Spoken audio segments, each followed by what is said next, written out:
30, 20, 30 লক্ষ লোক জমায়েত হতে পারি, মনে রাখবে এই প্রভাবটা কিন্তু দিল্লিতে পড়বে। পশ্চিম বাংলা হলো ভারতবর্ষের কোহিনূর। আন্দোলন যত বাড়বে তার ধাক্কা দিল্লিতে গিয়ে পড়বে। মাথা যত ভিড় হবে আন্দোলন তত সাকসেসফুল হবে। তাই প্রত্যেক জায়গায় আন্দোলন করে করে তারপরে আমি লোককে সাক্ষী নিচ্ছি, ব্যারিকেডে ডাকবো চিন্তা করেছি। আপনারা আমার ডাকে সাড়া দেবেন তো? আবার একবার হাত তুলে বলবেন সাড়া দেবেন তো? সাড়া দেবেন তো?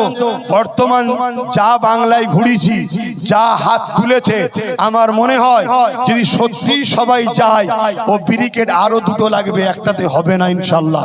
কথা বুঝে আসছে? এত মানুষ সাড়া দিচ্ছে। কিন্তু আপনারা জানি আমারই বাংলার কিছু ভাইয়েরা ব্যারিকেড করতে চেয়েছিল, তাই তো নাকি?